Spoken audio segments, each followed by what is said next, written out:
meninggalkan kelasnya yang sudah kosong. Miris sekali tidak ada orang yang mau berteman dengannya, karena menurutnya Ara itu gila. Di saat-saat tertentu mereka melihat Ara menggoreskan cutter di tangan sampai berdarah.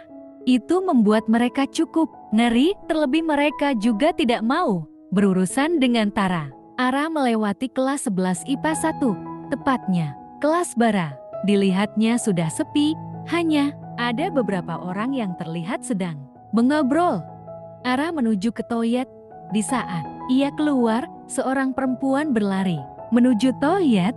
Ia tampak terengah-engah. Nanti kalau ada cowok nanya gue, lo bilang aja nggak lihat atau nggak tahu ya. Tapi kenapa? Ara bingung dengan perempuan di depannya. Nggak usah nanya dulu, gue mau sembunyi. Ara menoleh sebentar untuk melihat letak persembunyian perempuan tadi. Tertulis toilet cowok di pintunya. Ara melotot. Ara tidak terlalu peduli, ia akan melanjutkan niatnya ke kantin.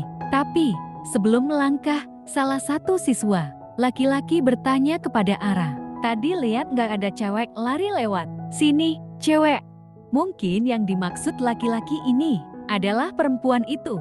Apakah ia harus berbohong? Iya, jawab laki-laki tersebut dengan antusias. Bentar gue tunjukin fotonya. Laki-laki itu menunjukkan foto perempuan yang dimaksud. Aku nggak lihat cewek yang kamu maksud, beneran. Ara ragu-ragu mengangguk. Pasalnya laki-laki itu terlihat kurang percaya. Gue mau mastiin.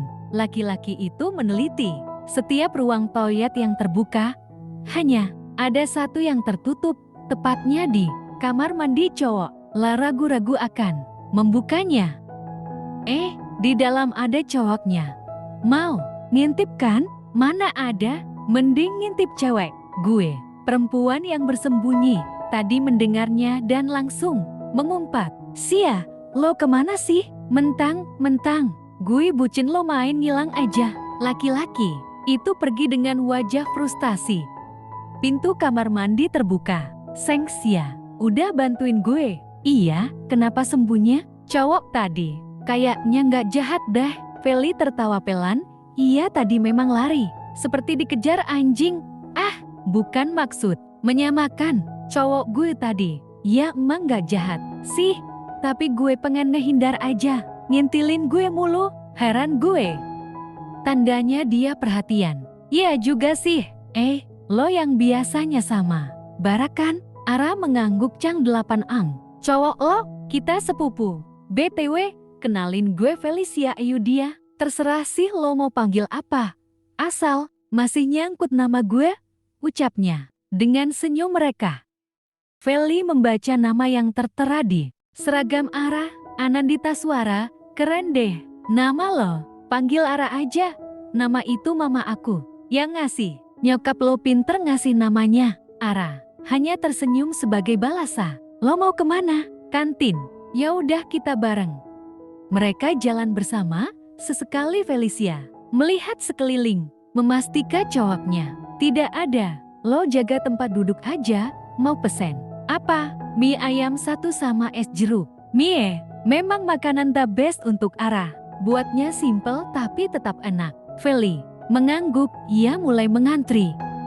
Ara menatap punggung Feli, mulai berpikir kenapa gadis sekelas Feli mau mengajaknya bicara, bahkan tersenyum kepadanya. Ini mie ayam sama es jeruknya. Makasih Fel. Iya, santai aja. Gue gak pernah lihat lo kumpul sama temen sekelas lo. Lo dimusuhin satu kelas. Ya, tanya Feli tidak poin. Siapapun juga bakal ngehindar kalau ada cewek aneh yang sering nyakitin diri. Gak jelas, kita emang baru kenal. Tapi lo bisa cerita apapun, kita jadi temen mulai hari ini, ucapnya dengan tulus. Ara mulai menceritakan kejadian 7 tahun silam sampai saat ini. Tapi ia tidak mengatakan identitas keluarganya. Fali yang mendengarnya sampai mengeluarkan air mata, sesekali membesut hidungnya yang melar. Yang ngalamin kan aku Vel, kenapa kamu yang nangis? Gue berasa nonton sinetron ikan mulu. Ara malah menertawai tingkah Feli yang tidak sesuai dengan wajah cantiknya. Di lain tempat Bara berdiri di rooftop sekolah, sehingga ia bisa melihat semua pergerakan pemain basket di lapangan.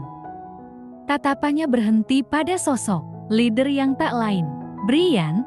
Tangannya memegang pembatas rooftop cukup kuat ketika melihat Brian di bawah sana.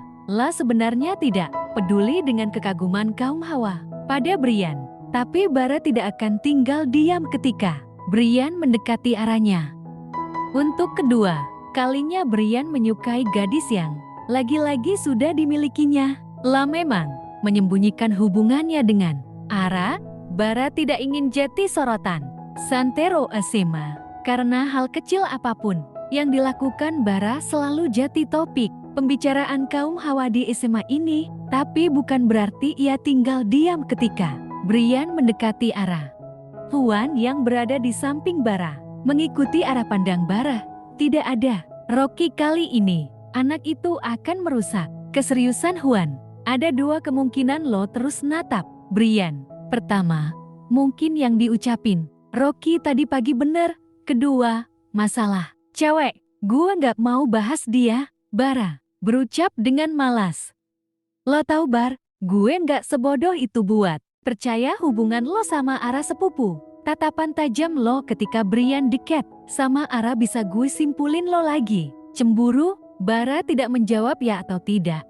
Ia diam. Huan sangat peka terhadap situasi di sekelilingnya. Ia paling mengerti keadaan. Itu sebabnya ia tidak pernah bercanda terhadap Bara. La akan bersikap dewasa. Gue nggak cemburu, gue cuma nggak suka apa yang udah jadi milik gue disukai orang lain. Sama aja goblok, kata-kata lo doang yang beda. Sayangnya bukan terucap di bibir. Berarti lo udah ngelupain dia. Ara mang pacar gue, tapi hati gue belum bisa berpaling dari cinta pertama gue. Ya lo jangan salahin Brian kalau suatu saat dia gantiin posisi lo. Sayangnya gue gak akan biarin itu terjadi. Lo egois banget. Gue tahu. Perkataan Huan mampu mengusik pikirannya mengenai Ara. Bara mencari kontak Ara dan mengetik sesuatu di sana. Bara mengirim pesan lewat wa ke Ara. Nanti pulangnya sama gue. Tunggu di parkiran. Kalau gue yang nyape duluan gue tinggal. Lalu dibalas Ara. Aku janji bakal nyape duluan kok. Bara hanya membaca. Kemudian, memasukkan ponselnya ke dalam saku jas.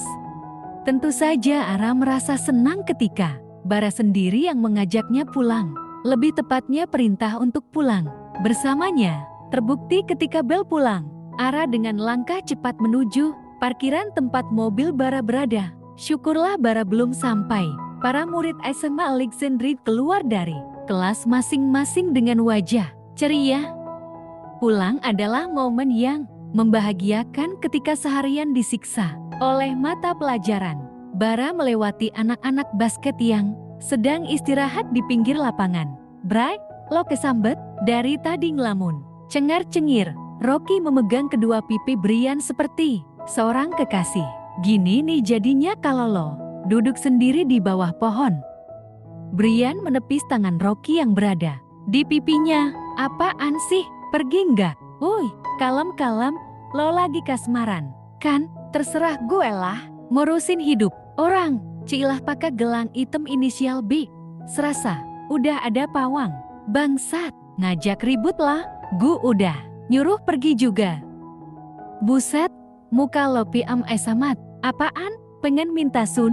Rocky, terbahak-bahak. Gak jelas anji nenegram. Ceweknya yang mana Bray? Intinya bukan emak lo. Bisa ngelawak juga lo ya? Siapa yang ngelawak? Kasih tahu kek. Nanti kuburan lo sempit. Kalau pelit. Brian rasanya ingin melumuri mulut Rocky dengan lem fax. Manusia satu ini hobi nyerocos. Apalagi jibah. Beuh. Nomor wahid. Kelas sebelah. Siapa? Ara. Bentar. Kok nggak asing namanya? Kali ini Rocky menggunakan otaknya untuk mengingat si Ara tadi. Dia kan sepupunya Bara. Cek kakak, lagi-lagi cewek yang lo suka selalu berhubungan sama Bara. Tapi Ara buka ceweknya Bara. Bara mengepalkan telapak tangannya Ketika tidak sengaja mendengar pembicaraan Brian dan Rocky, terlihat buku jari-jarinya mengetat. Sudah ia duga Brian menyukai Ara. Bara berjalan dengan wajah merah, padam. Tiba-tiba emosinya memuncak. La dengan langkah ringan mendekati Brian. Bara menyenggol bahu Brian. Cukup kasar. Brian yang tidak tahu kedatangan Bara hampir tersungkur ke belakang. Untung saja ia dengan sigap bisa menyeimbangkan tubuhnya. Brian menatap Bara tajam, mendorong kedua bahu Bara. Punya masalah apa lo sama gue?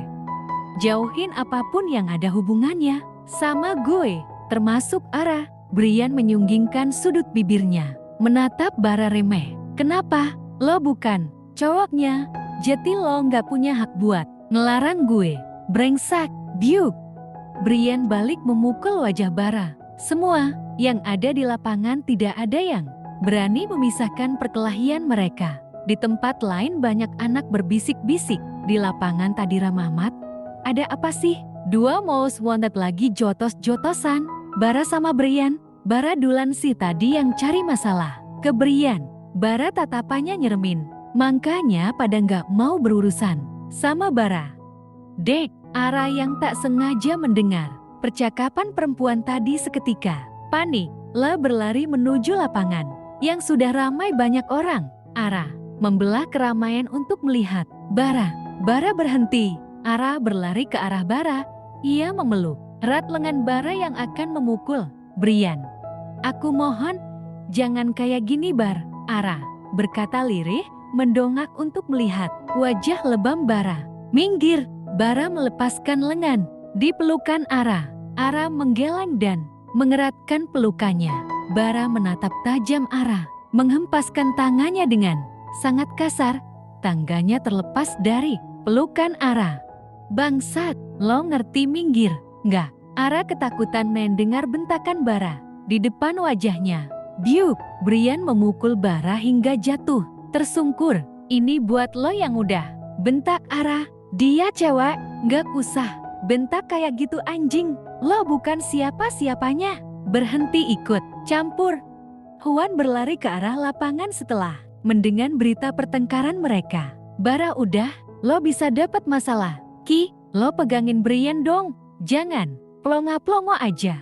Rocky membatin. Dasmu. Ara dapat melihat wajah Brian juga lebam. Brian, kalau emang Bara duluan yang mulai, atas nama Bara aku minta maaf. Kalau kamu pengen balas sama aku aja, jangan Bara lampiasin semuanya ke aku. Ara tahu itu hal bodoh untuknya, rela sakit demi Bara yang jelas-jelas sering menyakitinya. Anjing, gue nggak butuh lo lindungin. Secara nggak langsung lo nganggep gue takut sama cowok brengsek ini. Brian, please jangan dengerin ucapan Bara. Dia lagi nggak bisa ngontrol emosinya. Berhenti manggil si BRNYSKD, bitch, biuk. Ara menjerit ketika lagi-lagi Brian melayangkan pukulan, kali ini ke perut Bara. Bara memegangi perut bekas pukulan Brian. Pukul aku aja, please jangan Bara. Ayo, pukul Brian. Ara berdiri di depan Brian, seolah menjadi perisai untuk Bara. Ra, jangan kayak gitu, Brian berucap lembut. Anggap aja aku yang salah. Brian menghela napas. Ia memilih mengalah. Oke, aku yang ngalah. Aku nggak mungkin mukul kamu Ra. Tapi kalau aku lihat Bara kasar sama kamu lagi, aku nggak akan tinggal diam. Kalau mau gue bisa bunuh lo sekarang juga brengsek. Bara tidak terima Brian sok jeti pahlawan untuk Aranya. Hanya dia yang boleh melindungi dan menyakitinya. Brian mengabaikan teriakan Bara. Ia berlalu pergi. Bara udah. Ara memeluk Bara ketika ia akan mengejar Brian. Tidak peduli tatapan intens dari orang-orang yang menyaksikan. Tubuh Ara gemetar ketika memeluk Bara, bukan karena isakan tangis. Setiap kali Ara melihat perkelahian atau kekerasan, ia merasa tertekan karena memori pahit selama hidupnya diputar kembali, biasanya akan berakhir pada menyakiti diri sendiri. Bara melihat semua mata tertuju padanya, terlebih pada Ara dengan tatapan sinis. Ara tidak pernah mengganggu mereka semua. Lalu kenapa mereka merasa keberatan dengan keberadaan Ara? Pergi lo semua. Lo pikir ini tontonan? Bara menatap mereka semua dengan mata elangnya. Hanya dengan bentakan saja mereka langsung pergi. Bara meraih tangan Ara, menariknya menuju parkiran. Di depan pintu mobilnya, Bara membuka kasar. Masuk. Ara tentu selalu kaget dengan berbagai bentakan yang diberikan Bara. Ara buru-buru masuk. Bra. Ara memejamkan matanya mendengar suara pintu mobil yang dibanting. Ara memilih jari-jarinya yang ada di pangkuannya untuk menetralkan kegugupannya. Bara tidak langsung menjalankan mobilnya. Ia terdiam dengan napas yang tidak teratur. Ara melirik wajah Bara yang sudah lebam. Tangan Ara gatal ingin mengobati luka itu. Ara memberanikan diri menyentuh luka lebam yang ada di sudut bibir Bara. Bara, aku kompres pakai air dingin ya. Bara menepis kasar tangan Ara, menatap. Nyalang, gak usah sok jati manis di depan gue. Kalau di belakang gue lo godain cowok lain. Ara tidak mengerti dengar yang diucapkan Bara. Ara tidak pernah punya pikiran untuk menggoda cowok lain. Bagaimana bisa Bara menuduhnya seperti itu? Aku gak pernah godain cowok lain, Bar. Terus kenapa cowok brengsek itu bisa suka lo? Aku gak tahu. Bullshit. Cowok gak mungkin suka sama cewek duluan kalau gak digoda. Kamu salah, Bara.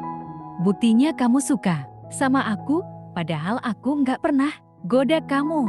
Bara tersenyum mengejek. Tidak menyangka Ara sepercaya itu. Mengatakannya, Ara buta dengan semua perlakuannya. Tidak mungkin kan seseorang akan menyakitin orang yang disayang. Lo jeti cewek bodoh. Siapa yang bilang gue suka lo? Siapa? Gue tanya. Kalau kamu gak suka, kenapa kamu jadiin aku pacar?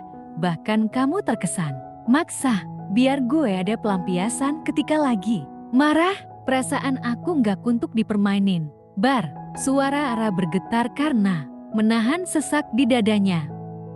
Bara mencengkram kedua pipi Ara. Lo gak pernah ngagas sama diri lo atau gimana?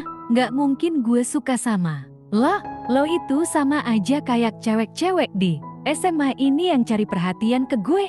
Gue bisa aja cari yang lebih dari lo, tapi gue belum mau. Bolehkah Ara menangis sekarang juga? Tidak bisakah Ara melihat senyum Bara, bukan amarah yang selalu ada di wajah Bara? Bara melepaskan cengkramannya di pipi Ara. Mau kemana lo? Bara menahan lengan Ara yang hendak membuka pintu mobil.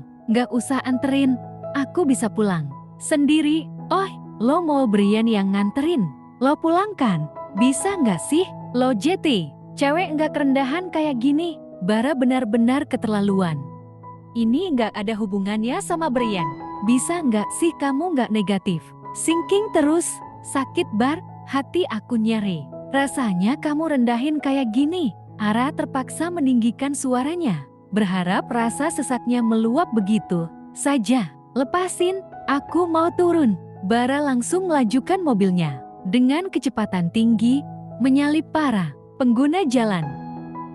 Bara, kita bisa celaka? Cit, Bara mengerem mobilnya mendadak, membuat dahi Ara terbentur dashboard. Ara yakin dahinya pasti sudah benjol. Bara keluar dari mobil, membukakan pintu untuk Ara. Keluar, kita mau kemana? Ara bingung dengan Bara yang tiba-tiba menghentikan mobilnya di jalanan sepi. Ara bingung dengan Bara yang tiba-tiba menghentikan mobilnya di jalanan sepi. Lo tadi bilang mau turun kan? Gue kabulin. Kamu jangan bercanda, Bara. Ini jalan sepi, enggak ada kendaraan yang lewat. Mau lo nggak bisa pulang sekalipun gue nggak peduli. Turun lo. Bara menarik kasar tangan Ara untuk keluar. Bukain, Bara. Jangan tinggalin aku sendiri. Ara menggedor-gedor kaca mobil Bara yang tertutup. Bara seolah tidak peduli. Bara melajukan mobilnya meninggalkan Ara. Bara, jangan pergi. Aku nggak mau di sini sendiri. Ara mengejar mobil Bara, berharap Bara mau berhenti. Oh, kaki Ara tersandung, lututnya mencium aspal. menciptakan luka baru di sana. Setiap harinya Bara selalu menciptakan luka baru untuk Ara, baik itu luka di fisiknya ataupun luka batinnya. Ara ingin sekali marah pada Bara atau mendiamkan Bara seperti pasangan-pasangan normal yang ketika cowoknya berbuat salah maka ceweknya akan marah atau mendiamkannya. Lalu si cowok membujuknya dengan minta maaf. Tapi tidak berlaku untuk Ara, sekalipun Bara yang bersalah, Bara tetap memarahinya. Tidak ada keluarga yang bisa Ara hubungi untuk menjemputnya. Ara berjalan dengan menahan rasa sakitnya di area lutut, padahal rumahnya masih jauh. Air matanya mulai mengalir, membayangkan perlakuan jahat Bara padanya. Bara tega meninggalkannya sendirian di jalanan sepi. Hari sudah mulai senja, Ara leleh terus berjalan. Ara terduduk di rerumputan pinggiran jalan, mengusap air matanya yang sedari tadi tidak mau berhenti. "Papa, tolong jemput Ara. Ara capek jalan terus." Lutut Ara juga sakit. Sekalipun Ara berbicara di depan, papanya pun tidak akan didengarkan, atau malahan makian yang ia dengar. Ara benci terlihat lemah seperti ini. "Ayo pulang." Ara mendongak ke arah seseorang yang berdiri di depannya. Tak lain adalah Bara. Dia sudah tidak memakai seragam. Bara menatap datar ke arah Ara. "Kamu sendiri yang bilang gak peduli sama aku, sekalipun aku gak bisa pulang. Harusnya lo seneng, gue bela-belain ke sini buat jemput lo. Jadi cewek gak tahu diri. Kalau gitu gak usah repot jemput aku, Bar, karena aku gak sepenting itu untuk kamu. Cepetan berdiri sebelum gue tinggal lagi." "Gak apa-apa kamu tinggalin, aku mau di sini sendiri." Bara mengetatkan rahangnya. Ia tidak suka Ara membantah perintahnya. "Ara, berdiri sekarang juga." Ara berdiri dengan hati-hati agar luka di lututnya tidak tertusuk rerumputan. "Masuk, kamu gak perlu nganterin, aku bisa jalan kali." Bara menarik kasar lengan Ara, mendorongnya masuk menuju mobilnya. "Bisa gak sih lo nurut? Gak usah bikin gue marah. Lo mau gue kasarin?" Ara hanya diam saja. Bara menggebrak dashboard di depannya. "Jawab kalau gue ngomong." "Gak," ucap Ara lirih. Sepanjang perjalanan mereka diam. Terlebih Ara yang lebih memilih melihat luar jendela. Bara plan tadi ia sendiri yang menyuruh Ara turun. Kemudian Bara mendatanginya lagi, memaksa Ara untuk masuk. Bara sangat tidak tenang ketika meninggalkan Ara sendiri, apalagi di jalanan yang sepi. Lah sampai bertengkar dengan sang papa dulu baru bisa keluar. Bara kira Ara sudah dijemput keluarganya. Nyatanya Ara masih di tempat yang sama. Bara tidak tahu seluk-beluk keluarga Ara, lebih tepatnya Bara tidak peduli. Toh Ara tidak sepenting itu. Bara melirik luka terbuka di lutut Ara. Gadis itu tampak biasa-biasa saja. Di saat ia membentaknya dengan kata-kata yang merendahkan gadis itu, Ara bahkan jarang menangis. Bara berpikir, apakah Ara sekuat itu? Bara menghentikan mobilnya di luar gerbang rumah Ara. "Luka lo harus segera diobati, kalau enggak mau infeksi." "Iya, makasih udah diingetin." Ara masuk ke rumahnya. Apakah Ara semudah itu melupakan kejadian tadi? Sedangkan Bara selalu menyakiti Ara. Bara itu racun tapi dalam wujud manusia. Karena Ara selalu merasakan sesak di dadanya ketika berdekatan dengan Bara. Bukan karena asma, tapi kata-kata Bara yang menusuk selalu menggema.